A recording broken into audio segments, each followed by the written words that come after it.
सबैजनामा जय मसी। नयाँ वर्षको धेरै धेरै शुभकामना तपाईँहरूलाई।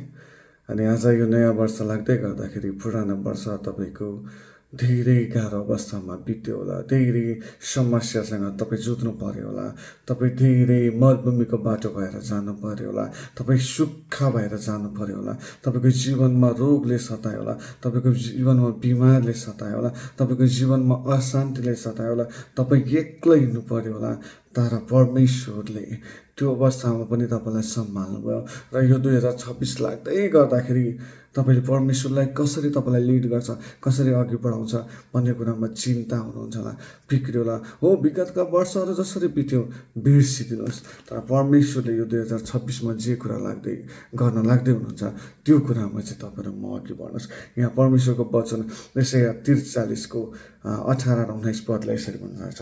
18 पदले यसरी भन्दछ, बितेको कुराहरूलाई भुल, उहिलेको कुराहरूलाई विचार नगर। जे भयो भयो त्यसलाई भुलिदिनुहोस्, जे भयो भयो त्यसलाई विचार नगर्नुहोस्। 2025 तपाईँको जस्तो सुकै डर लाग्दो कहलाग्दो समय बित्यो होला, तपाईँले चाहेको जस्तो भएन होला, तपाईँको सेवा कायमा फ्रुटफुल भएन होला, तर यो 26 परमेश्वरले फ्रुटफुल बनाएर लाउँदै हुनुहुन्छ। यो 26मा परमेश्वरले शक्तिशाली काम गर्दै हुनुहुन्छ। आउनुहोस्, अझै 19लाई हामी हेर्ने चाहिँ मिठो कुरा तपाईँ र मेरो निम्ति परमेश्वरले राख्नु भएको छ। के भन्दै हुन्छ, हेर म एउटा नयाँ कुरा गर्दैछु। अब यो 26मा चाहिँ परमेश्वरले तपाईँले नसोचेको, तपाईँले नचिताएको, तपाईँले नदेख्नु भएको कुरा चाहिँ परमेश्वरले गर्न लाग्दै हुनुहुन्छ। त्यो चाहिँ नयाँ हुनेछ। प्रत्येक कुरा परमेश्वरले तपाईँले मेरो जीवनबाट नयाँ गर्नुहुन्छ। अनि यहाँ यसरी भन्दछ, त्यो अब हुने आउनेछ, यो वर्ष हुनेछ, यो 2026मा हुनेछ। तपाईँ र मेरो जीवनबाट परमेश्वरले गर्नुहुनेछ। हालेलुया, परमेश्वरले गर्नुहुनेछ यो 2026मा। अनि के भन्नेछ तल चाहिँ, के तिमी त्यो देख्दैनौ? अब देख्ने दिन आएको छ। अब देख्नेछौँ हामीले, तपाईँ र मैले देख्नेछौँ। तपाईँ र मेरो जीवनबाट परमेश्वरले त्यो शक्तिशाली काम गर्दै हुन्छ।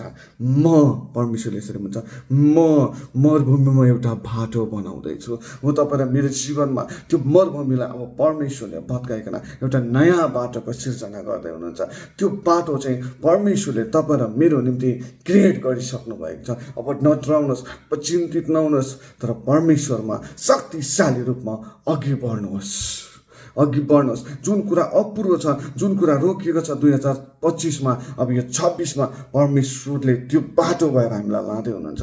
अझै तल मिठो कुरा परमेश्वरले गर्नुहुन्छ। त्यो चाहिँ के भन्छ, रुखो जमिनमा खोलाहरू बगाउँदैछु। तपाईँ र मेरो सेवाकाईहरू सुकेको थियो होला, तपाईँ र मेरो जीवनमा फ्रुटफुल कुराहरू भएको थिएन होला, तर यो वर्ष चाहिँ परमेश्वरको समुद्र, जुन खोलाहरू, नदीहरू अब बगेर आउनेछ। अब यो इयर चाहिँ तपाईँको आशिषको इयर हुनेछ। तपाईँले जे कुरा चाहनु भएको छ त्यो कुरा परमेश्वरले तपाईँलाई बढाउँदै लिएर जानुहुन्छ। त्यसैले तपाईँ निराश नहुनुहोस्, तपाईँ अगाडि बढ्नुहोस्, परमेश्वरको काम गर्नुहोस्। जुन कुरा तपाईँले पहिला गर्नुभएको थिएन 25मा, अब यो 26मा अझै मात्रामा गर्नुहोस्। शक्तिशाली रूपमा अघि बढ्नुहोस्। कुनै कुराले तपाईँलाई रोक्न नसकोस्, कुनै कुराले तपाईँलाई छेक्न नसकोस्, कुनै साङ्लाले तपाईँको सेवा कायलाई रोक्न नसकोस्। यो वर्ष तपाईँ अझै शक्तिशाली रूपमा तपाईँ त्यो पवित्र आत्माको शक्ति र सामर्थमा तपाईँ अघि बढ्नुहोस्। परमेश्वरको ज्ञानमा, परमेश्वरको शक्तिमा तपाईँ खडा हुनुहोस्। परमेश्वरले तपाईँलाई यो वर्ष अरू वर्षभन्दा धेरै शक्तिशाली रूपमा चलाउँदै अनि बढाउँदै लानु हुनेछ। हुन्छ, आजलाई म यही कुरा तपाईँहरूको बिचमा राख्न चाहे। तपाईँ नडराउनुहोस्, निराश नहुनुहोस्। यो वर्ष लाग्दै गर्दा के हुन्छ होइन, परमेश्वरले अब चाहिँ मेरो जीवनबाट शक्तिशाली कुरा गर्नुहुन्छ भन्ने कुरा लिएर चाहिँ अघि बढ्नुहोस्। हुन्छ, सबैजनालाई फेरि पनि जय मसी।